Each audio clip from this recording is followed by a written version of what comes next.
All right, so let's look at Star Trek Adventures, Chapter 1. And while we're at it, let's look at Chapter 2 as well.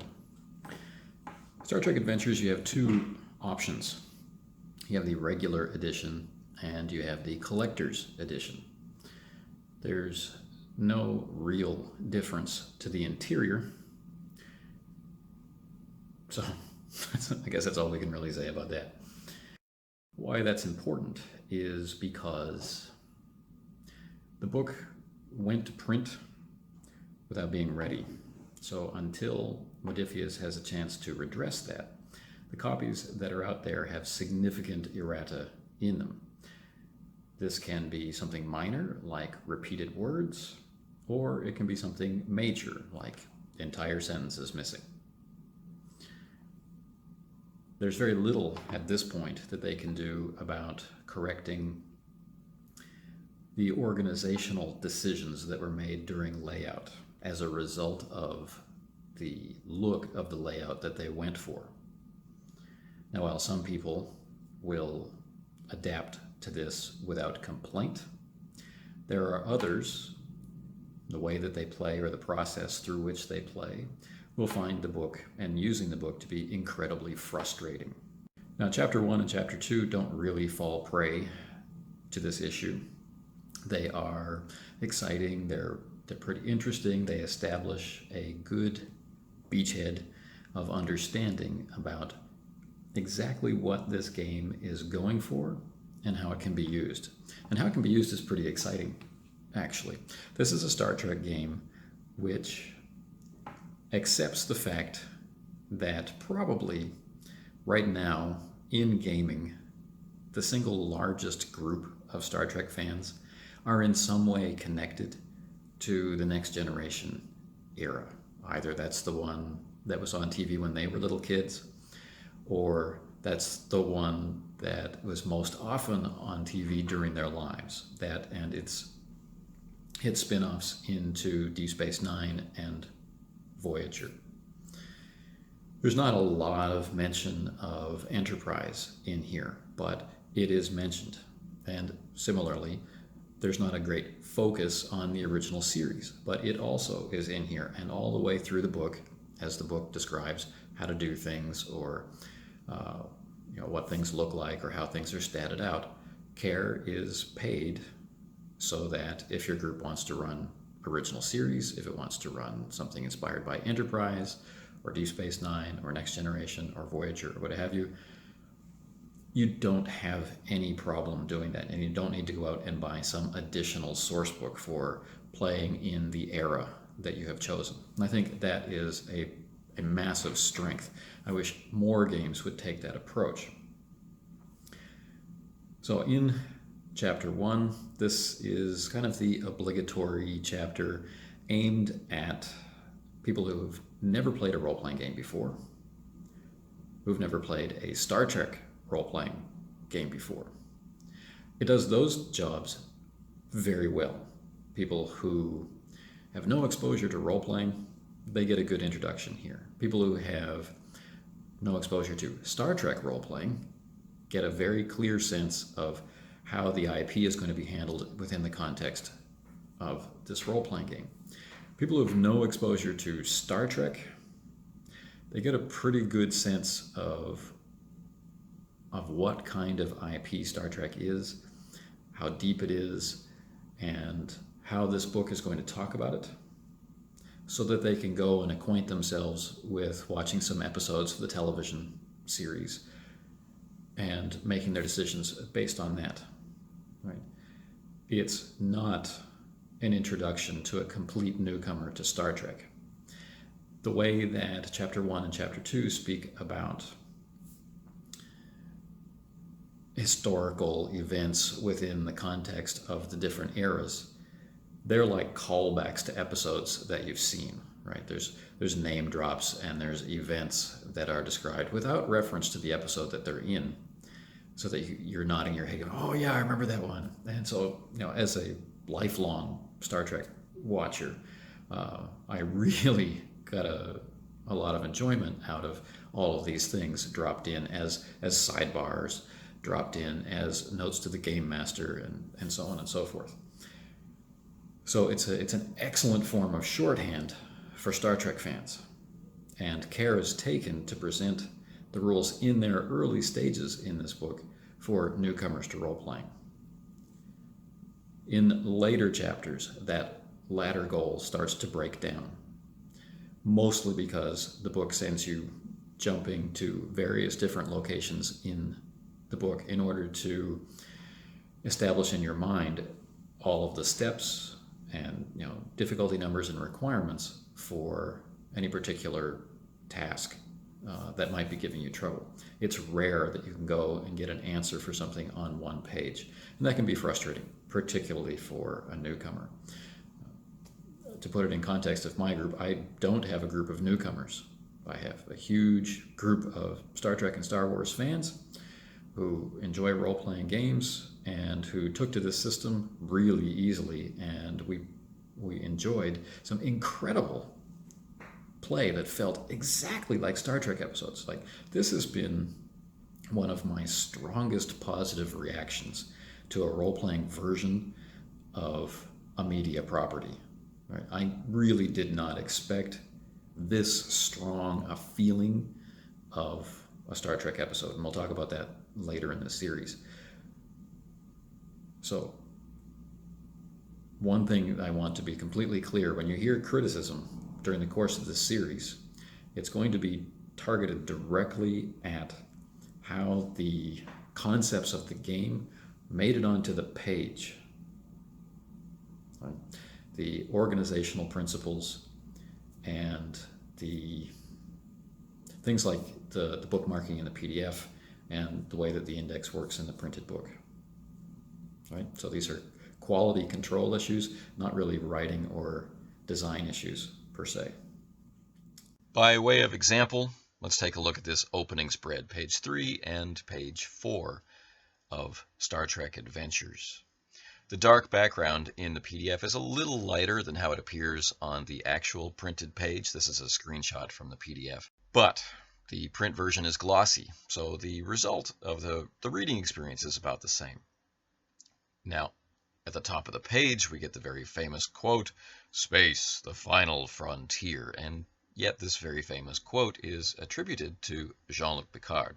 This might cause people to scratch some heads, and their eyes might fall down to yesterday's Enterprise, where it informs us that this game actually does cover all of these Star Trek properties, and you won't have any trouble using this book to represent them. That's nice. Most of the text is white.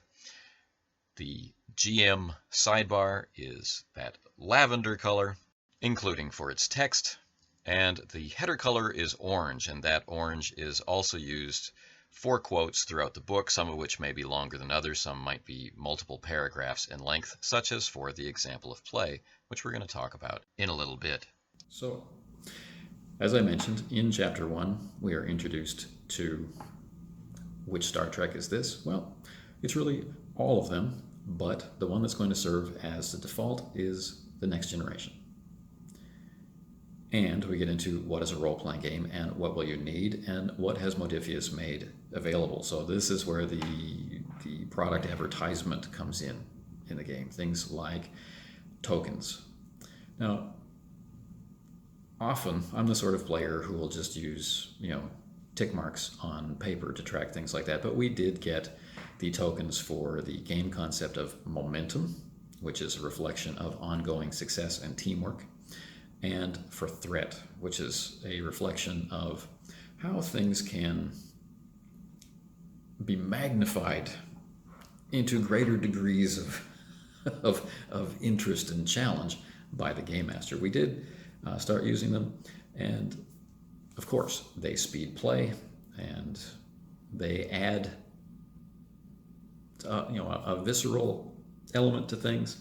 I've got a specific video on them, but one thing that maybe the primary reason for which I bought those tokens was to minimize game speak, right? You can take a token. You don't have to talk about, hey, can I use whatever about spending your resources. You can just do it while you're narrating and describing. And that has a significant impact on the quality of play, at least for what my group is looking for. So that's chapter 1. Chapter 1 is pretty slick. Now, chapter 1's description of roleplay, the way it backs it up with its example of play, has characters described, but has all communication in the first person, right? So the character might be described by the player as the chief medical officer, right? Inserting that kind of that trait about your character into the scene. As the chief medical officer, I want to do the following thing. So this is a halfway state between a purely in-character statement of dialogue, attention, and intention and emotion, with a out-of-character perspective of sharing the internalized thought processes of that character and other narrative details such as their job description, things that people wouldn't be saying to each other, unless of course you're Bones and saying, "Damn it, Jim, I'm a doctor, not a moon shuttle conductor," or whatever. The example of play is presented to us in a 2-page spread across page 7 and 8. It's all in orange and, clearly demarcated, as you can see here, as the example of play. Now, often, for games that are prescient enough to think to include the very, very helpful idea of the example of play, the decision needs to be made of how to present it, whether it will be a straight transcript, whether it will be kind of something that the writer has made up to represent their idea of how play goes, or if it will be in some way dramatized or fictionalized. So here we have an example of play presented to us in a dramatized form. So we get insight into each person's thoughts or their reason for doing something. We have their dialogue quoted to us. And so it's a very efficient, quite compressed example of play, which doesn't scrimp on the details that you need to get a sense of how the game is supposed to play.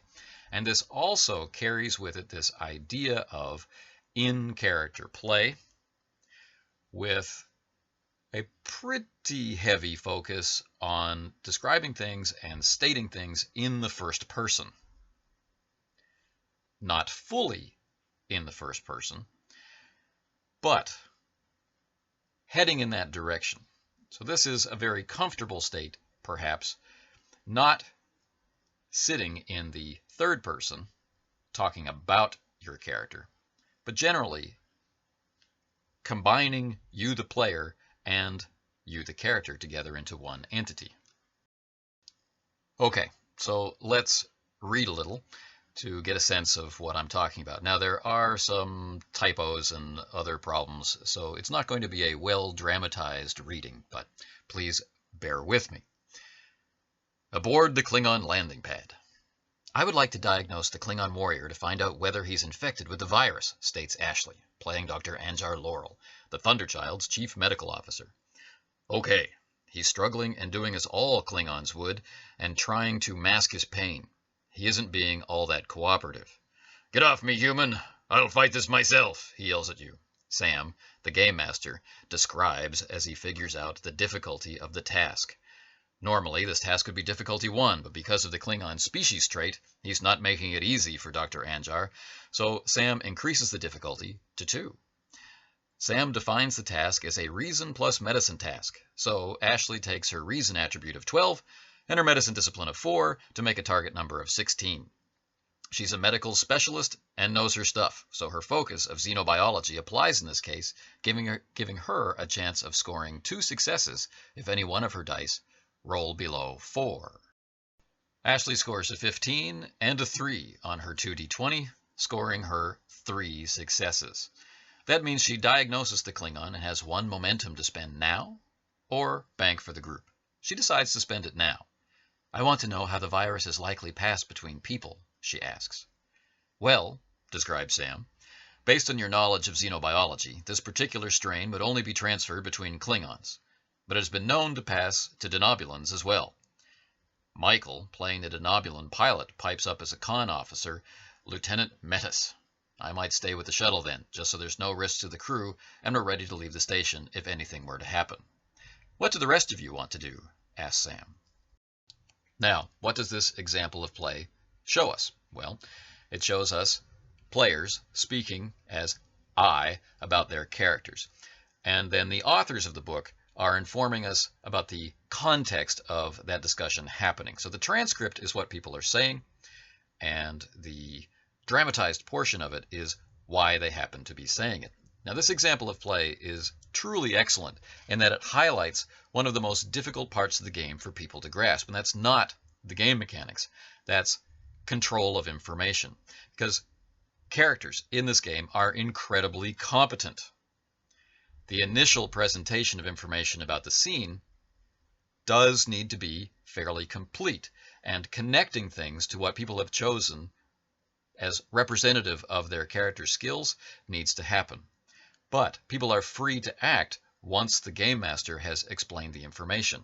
There's no indication that people will hide things. Immediately in this example of play, we are shown that this is a crew, they work together, that this information is available to all. There might be multiple people in the scene that are able to be aware of this information themselves because of their own extreme state of competence, and so on and so forth. Plus, it clearly shows not falling prey to the very weird role-playing habit of the game master tells player A some information, then player A repeats that to the group.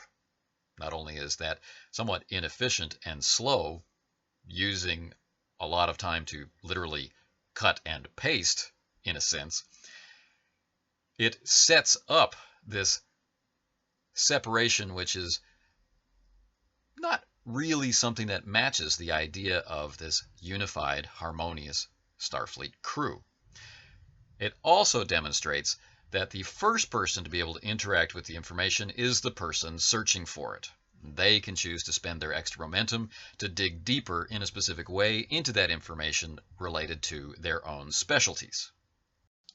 I find this to be excellent, dealing right out of the gate with something that can be something of a problem in role-playing games. How do we handle information? And particularly in this game, with lots of Star Trek technobabble kind of information, that could be a barrier to some.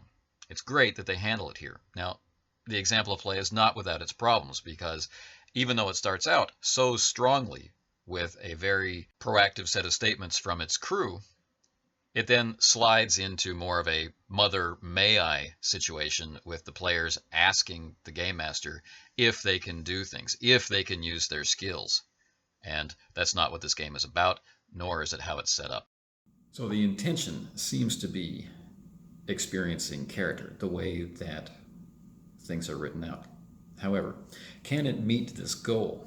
Well, as we go through, I'm going to make specific comments about the system, how the system actually works at the table, the things it requires you as the players to do, and how that interacts with this implied design goal of in-character play. Now, Chapter 2 brings us to a description of the United Federation of Planets, and according to the table of contents, includes an overview of the United Federation of Planets, its early history, the 23rd century, and recent Federation history. And this runs from page 10, which is just a splash page, so page 11 is where the content starts, until page 51. All right. So the largest single sections are the 23rd century and the recent Federation history. All right. Now these chapters are in the printed books on black with typically white and sometimes colored text. There were some complaints, and so Modiphius responded by producing a printer-friendly version, which is not on black. There's no changes done to any of the text except for the white text. So now it's orange and purple on white. So legibility concerns continued for some people depending on their different optical challenges. In PDF, we've also seen it go from being a bookmarked PDF to being a not bookmarked PDF. And that has its frustrations as well. And the bookmarks tend not to be as clear as you would expect them to be. So what that means is, as a PDF user, you're going to need to make your own clear bookmarks through the text, which isn't a challenge, but it really isn't the industry standard. The printed book you can only get in black, and frankly, I personally wouldn't want it in white, particularly with all the fantastic shots of space. It would be far too jarring. I think it looks good. The font is perhaps a little small for older readers. I'm not having any trouble with it yet, but who knows what will happen in a few years. Okay, so Chapter 2, to get back on track. Chapter 2 is history, and it is not a contiguous read. It's constantly interrupted by sidebars. The most extreme example of this are the many pages that are all sidebars. Sidebars of different size, different color intensity, and different, well, I guess we could say format. They might be diary entries, they might be documents, they might be historical, they might be from an alien species not in the Federation, and so on and so forth. The only thing on these pages are these sidebars, and they interrupt the text that comes before and after. Okay, so there's, for example, on page 47, there's a mention of the Organian Treaty. It's called Organian Interference. If you've never watched the original series, this might go right over your head. And that's in a light purple-ish color, lavender kind of thing. And then there's a bluish color, which is notes to the game master. And then there are orange and purple things, which might be schematics of ships or insignia or things like that. Okay. So as you read through, you have to jump around these different sidebars, which could be half a page. It could just be a small block of text midway down. So again, using the book, this doesn't make a significant impact on the quality of your experience. Using a PDF, it makes it extremely annoying, right? You simply can't zoom in on a column and read the text and slide over to the other column. You are constantly moving around and resizing. When you're having a lot of fun, when you're using the PDF at the table, as we do, it evokes a strong emotional response that Spock might raise an eyebrow at. And once you're finished, you have a pretty good sense of exactly what the default setting is and what the linchpin events from earlier periods and later periods might be.